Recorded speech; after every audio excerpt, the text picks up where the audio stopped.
like you're supposed to have it all together, but inside you're wondering how everyone else makes it look so easy, you're not alone. This is Southern Sisters, a place for women who want to grow without the guilt, find purpose in the messy middle, and be reminded that you were made for more. Make sure you stick around. We always save the bloopers for the end. Welcome to our episode of Southern Sisters. We're so glad you're here. Thank you so much for joining us. Okay, so April, we're now talking in April, guys. Yeah. April, we go from order to adversity. Why? Woohoo! Because here's the truth. Anytime you're trying to create order in your life or have peace or prioritize God, adversity is going to come. Right there. So that is why we have been talking about adversity this month, and I love it. Okay, so not adversity, just talking about it. She loves adversity. She loves everything. So our icebreaker question for today is, what's something you survived that younger you would be shocked that you handled? My whole life. Younger me was a sissy. Just kidding. Younger me used to get a shot in the butt when I had strep throat one time and just sob. I was a teenager and just cry. Teen? Yes. Mom, hold my hand. Like cry. And I've been through a lot of physical things since then. So that would probably be I've been surgeries and crazy stuff and stuff with my kids. I feel like that would be it. My little sissy, low pain tolerant self would be like, what? What have you done? You That's did crazy. what? Yeah. You have 4 kids. And I would be like, for days, it's so sore. Drama. Yeah. That is the first thing that came to my head. But yeah, my whole life. Mine would probably be that I ran a half marathon with my husband. I don't think younger Megan would ever be like, You ran. you did what? That's so true. My kids found the St. Jude. You remember when we did the 10K? Yeah. And Adam was equally as shocked as the children. When did you run a 10K? I said, have y'all ever run a 10K? No. I was like, a few years ago. I mean, totally I didn't untrained. So that story is really Felt like funny it. because And you did a half. I did a I've never done half, and my husband came home and he was like, "Hey, guess what? I signed up to run the St. Jude Marathon today." And I was like, "Oh, that's cool." And he's like, "Hey, I signed you up too." And I was like, "Wait, what? Why would you do that? I've never awesome. expressed a want to run, but he signed us up, and it's really hard to get into the St. Jude Marathon if you're a runner, you know." And so I was just like, okay, Let's do it. I guess we're doing it. And so we did. I trained. survived. He did not. Which is the best case scenario. Yeah. So, but it was so funny. It was just, I actually, because I was really into photography at the time and ended up having a photo session later that day after we ran a half marathon. Gosh, Megan. And I've been like, okay, I will run this half marathon with you, but I'm going to need to take a post-pregnancy pain pill to get through this photo session, and you are going to have to drive me to the session I was and like, drop me You just off. had a baby. You the pills from after. Yes. Your pregnancy. Talk about rigid schedules. Jeez. I was like, what did I do? Yeah. It was horrible. Yeah. But This is not a good. What about you, Courtney? Mom always says just do one thing a day. Yeah, no. I thought she was crazy. Like, I could never. And I'm like, oh, there is a method to the madness. Totally. one thing a day. What's Yeah. one thing you'd be The screwed question is, the younger you would be shocked you handled. The younger me knew I was amazing. So up? That's so true. she would not be shocked by She'd anything. be shocked how humble you are. She'd be like, yeah, really? Yeah, she'd be shocked by how humble I am. Wait, you stopped for milk now? Yeah, exactly. Wait, you have mom guilt? Why do you have mom guilt? We're awesome. We do everything perfect. 100%. Yeah. Yes. Younger you would be so proud because you stopped for milk now. Yeah, exactly. Yes. No, Listen I to love episode that. 62 if you. Right. So funny. I think that's great. Okay, our sister segment is Ask a Sister. And we want to know, There's nothing on our page. I know. We want to know, Lindsay, what are you most terrified with for 4 kids? Dun, dun, dun. They sisters want to know? The public wants to know. Yeah, I never wants got to 4 know. kids. So tell me, what do Yeah, you think? didn't. You went 3 to 5.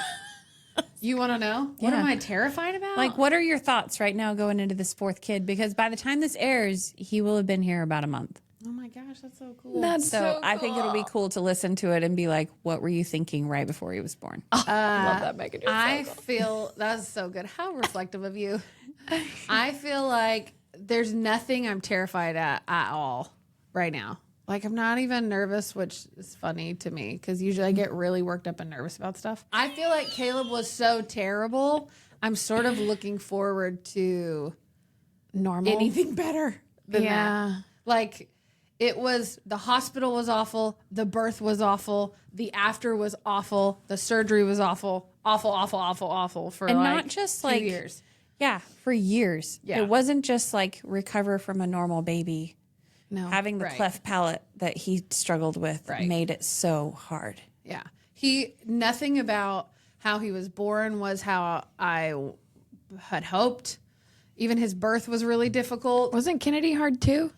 No, her heart rate just dropped a little bit. So that was scary because everybody came in and like were trying to take me back, and like that was scary because that happened after the epidural. Caleb, like it was crazy. So I am looking forward to everything people tell me. They say 3 was their hardest, but 4 you're just adding to like it's already chaotic.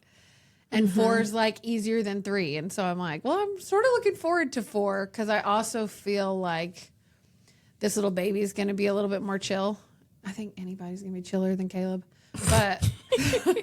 But that's what I'm looking forward to. I'm sort of looking forward to like rewriting the story of what that one was. Was that weird? No, I think it's really good. I'll always be nervous like going into giving birth because I think there's always anxiety about that of like wanting it to go a certain way. But I just feel like I do really well after because I'm just so like you got the thing in your hand. Like the baby. yes. It's a child, a human.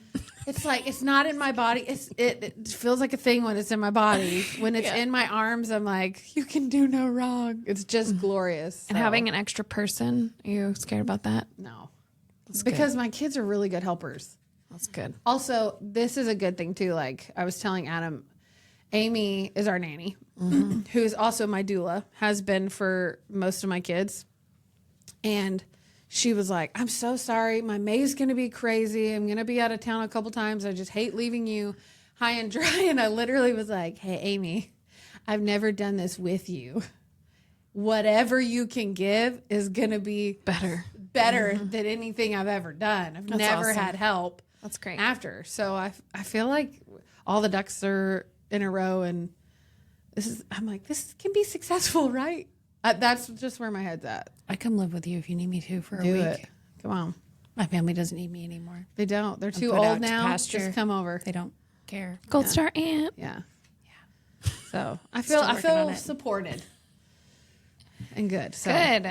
That's great. That is awesome. Was that not what you were looking for? No, we hate you a little bit, but That's let's continue. perfect. I think it's perfect. I just wanted to know. Caleb was freaking horrible. Yeah, No, it was it makes really sense. hard. So I'm really excited.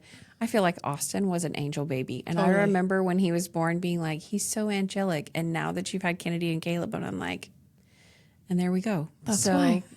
You're it's due. fine. You're due for You're due angel for another mother. one. Okay, Yes. good. Thanks. Yeah. Yeah, they were both pretty rough. Okay. So today we are talking about one of my favorite things, which is resilience. And this is a key to dealing with adversity because resilience is your power to bounce back, to stand back up, to learn and to adapt. And whether that be to adversity, to trauma, or stress, like resilience is a thing that I think so many people don't keep practicing. It's like things knock you down and then you don't get back up. So that's what we're talking about today because we've talked a lot about this month about really hard things, really heavy things. And this is kind of like the light after the hard thing. Like, what are you learning through the process of hard so that you can stand back up again? So what does resilience actually look like in everyday life for you guys? I think that like resilience to me isn't about being tough. It isn't about being strong. It's about staying soft through the hard things when it would be understandable that you would get bitter and hard through those things. It's like it's keeping going without losing who we are and losing ourselves. And it's not quitting. So you just keep getting back up and trying again. I feel like what you said was really good because being vulnerable in the middle of the hard is the hardest part. Yeah. Staying open when everything within me wants to retract and put my wall up and be defensive. Being open and vulnerable and like being raw and just sitting there. I feel like that's how this podcast is. So sometimes. exposed. Like you're like exposed. Yeah, you are. And your guts are on the floor and you're like, this is me. This is me. Yeah. That's the hardest part. To be in that space and be comfortable in that space without immediately like it goes against your human nature. Yep. Yeah. But if you harden up, it's like you're missing the lessons, I feel like. The more I've hardened up and like... It's just Well, easier. that's stubborn It's just pride. easier. Totally. It's totally pride. ego It's and the pride. pride and Yes. ego. So you're faced with hard things. You're faced with adversity. And the point is, like, you can either be soft and teachable and learn and spot humble. the miracles, Yeah. or you're going to be angry and you're going to be pointing fingers at everybody but yourself. Whether it's justified or not. Right. Just had this happen to me. The scripture that I have been pondering is, "Be thou humble, and the Lord thy God shall lead thee by the hand and give thee answers to thy prayers." And I'm like, what does humility actually look like? And it's that staying soft and being teachable and humble. Because I need a lot of leading and I need a lot of answering prayers right now. And in everyday life, resilience, like I don't think it's dramatic. I think it's just like subtle things, like you apologize whenever you mess up. Or and that is hard. You try again. You just continue on. You show up when you're discouraged, when you feel like you don't want to do it, and you still do it. Okay, I think that doesn't get enough credit. When you don't want to do it and you still show up anyways, sometimes that's going to church on early mornings. Sometimes that's showing up for something, showing up for this. Bedtime teenager talks at 10:30 at night. Yeah. Building resilience. It is. So how do small daily choices build emotional strength? How do you keep getting back up? What are you clinging to? Yeah. I just try to choose peace over panic. How do I take breaks? How do I not spiral? How do I have boundaries with people?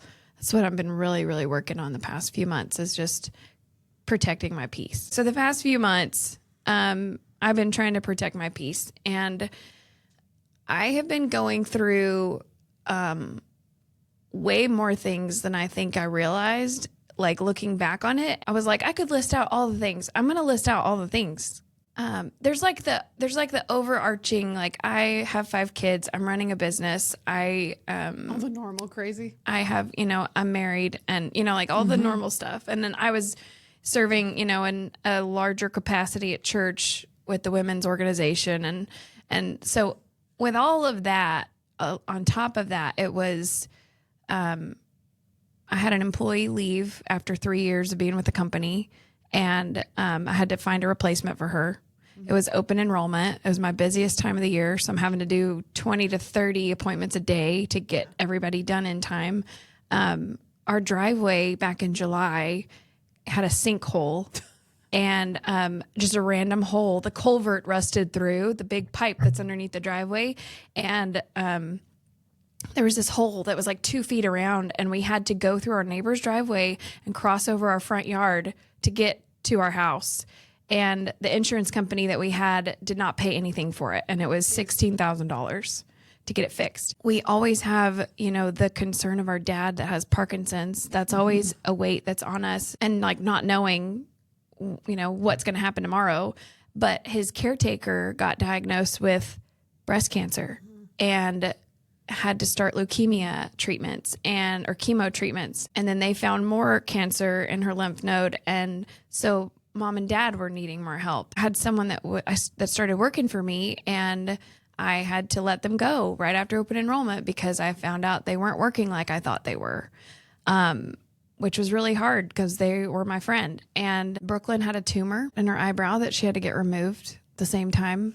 And then my ex-husband moved back 5 minutes away from me and started going to church with us. And he hasn't been around for 10 years. So we were all just trying to adjust to all of these things at the same time.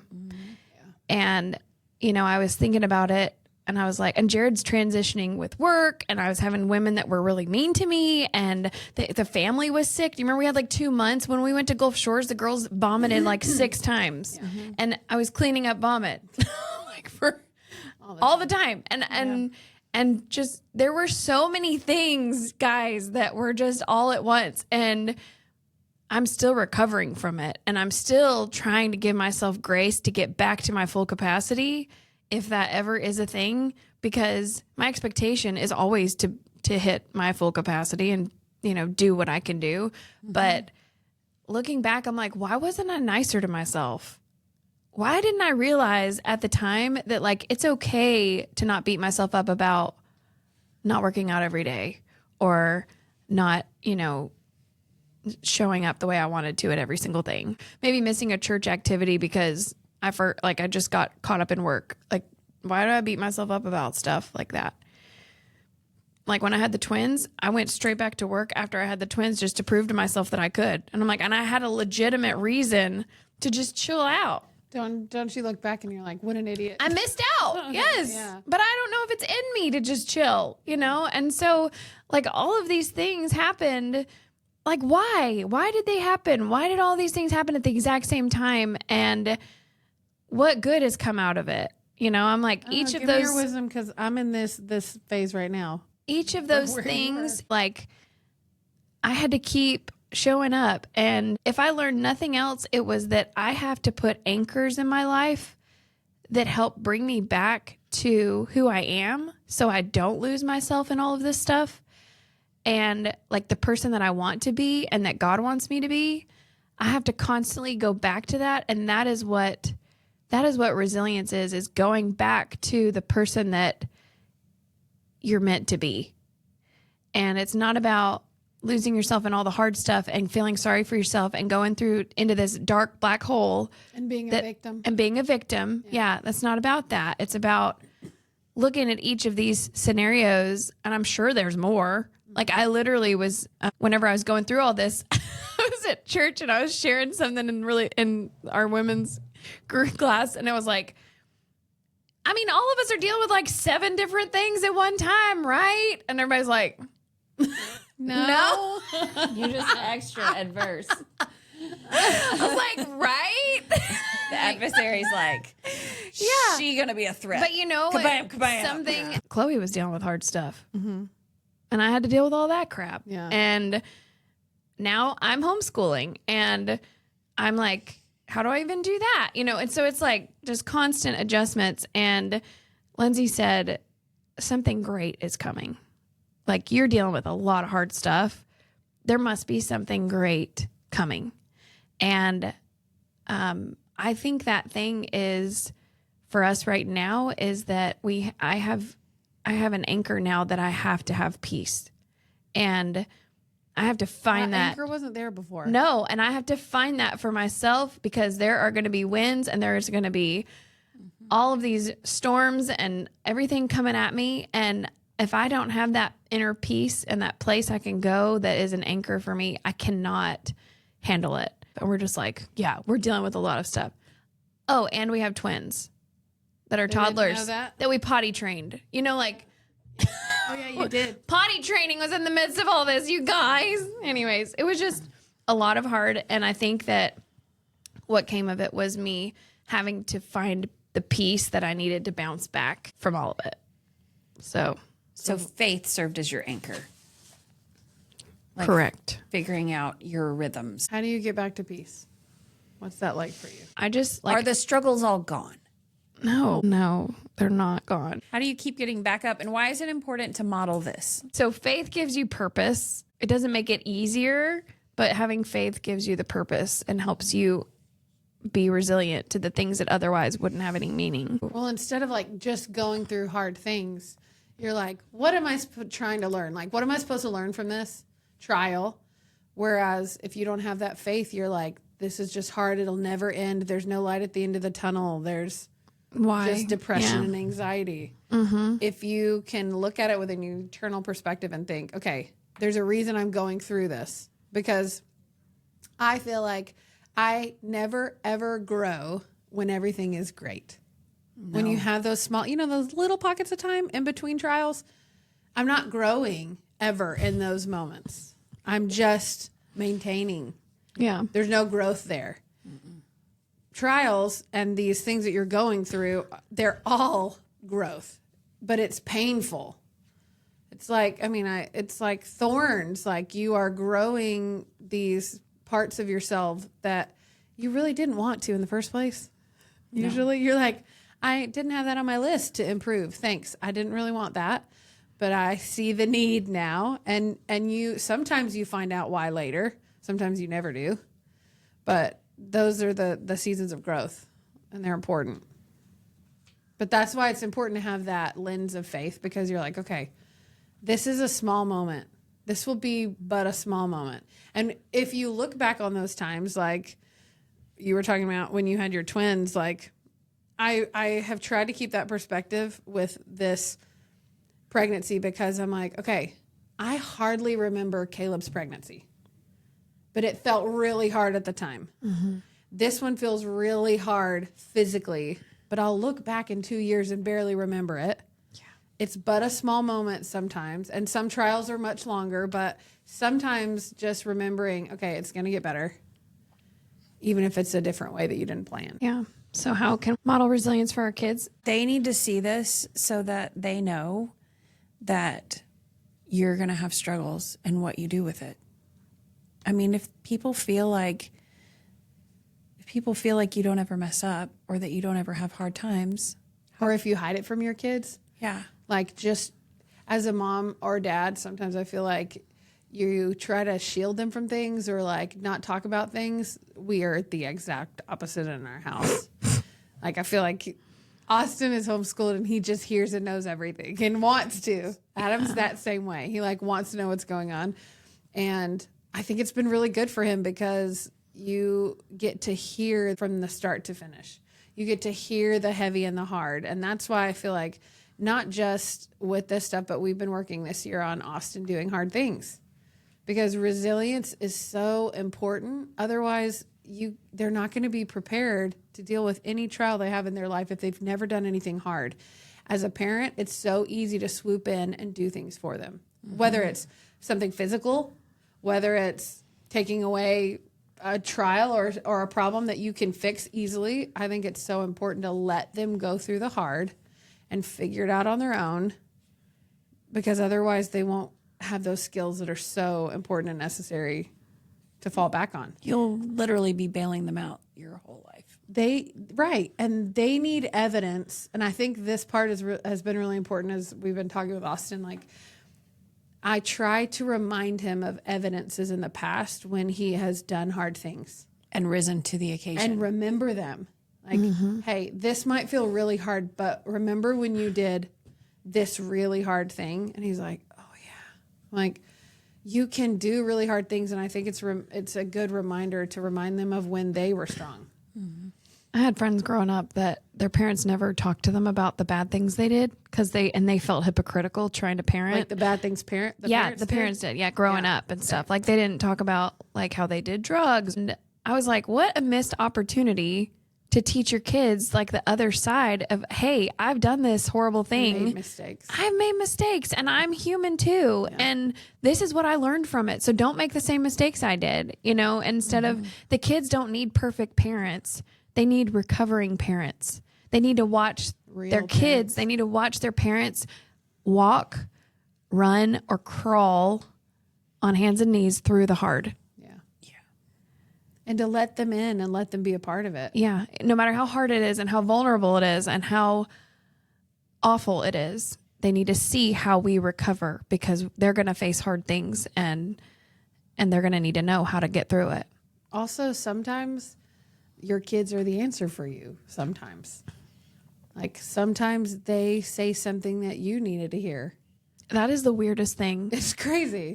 I'm getting like, you've probably been dealing with this for years because your kids are older. They're brilliant. But like, they'll say things to me that I'm like, I really needed to hear that. I can't believe that I am getting back from you. Like, I've invested all this time in you and building you up. I can't believe that I am getting filled in a different way emotionally It's the or fruits of your mentally. labor. Yeah. It's not about like, oh, you give me hugs and kisses. Like, all of that is wonderful. And so it's like physically I get things back from them, but it's like now they're just mentally, like they're just deep thinkers, and they're piercing me where I need it. And in no other way, nobody else could. Nobody else sees you like your kids do. No. Every day. I had one last night. Caleb kept being like, Mom. I like put the kids to bed so I can get on a meeting that's really important that I've been dreading all day. Get on the meeting on time because Adam and Austin were gone. So I'm like getting him in bed. I'd done baths and books, and Caleb kept going, Mom, hey, Mom, I want some water. Hey, Mom, I'm thirsty. Hey, Mom.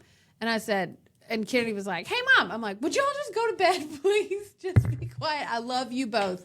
And Kennedy was like, I just wanted to say good luck on your important meeting, Mom. And she said, I'm going to say a prayer for you. I was like, sorry.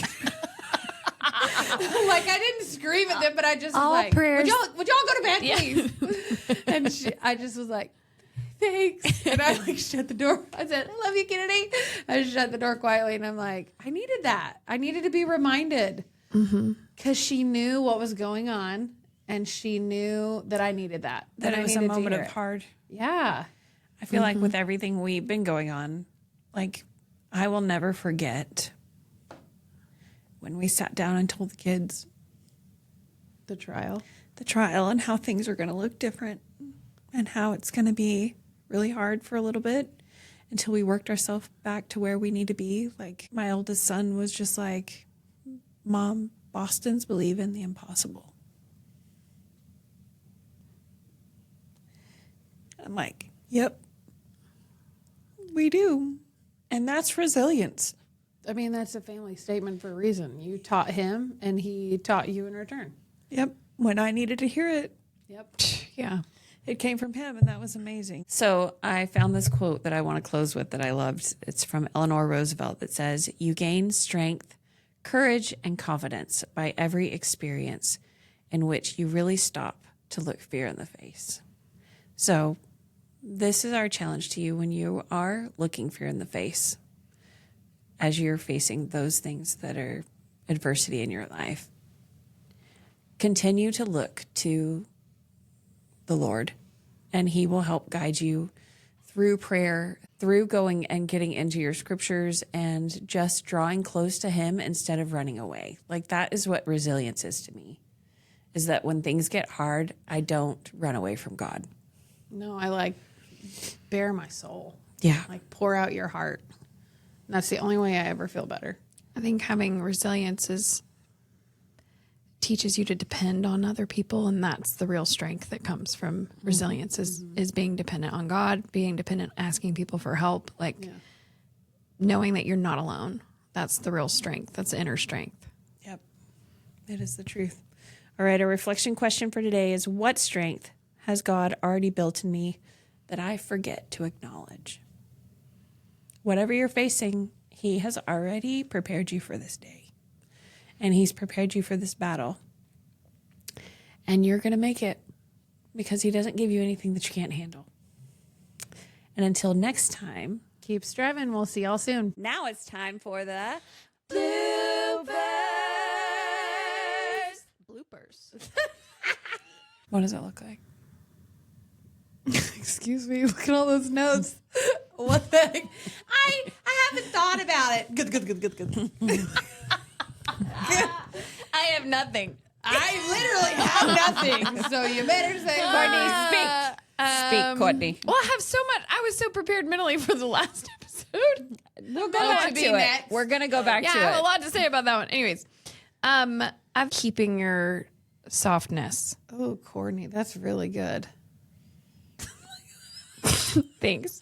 You go like this. So it's not always. Sometimes I have something. That was your younger self shining through. We need Evie here. This is bad. This is bad. It's not as bad as when it was just me and Lindsay, so we're still Lindsay, better just than give that. me a compliment. Hold on. I gotta bask in this for a minute. Okay. Hold on, I want to keep talking So about it's like that. it's going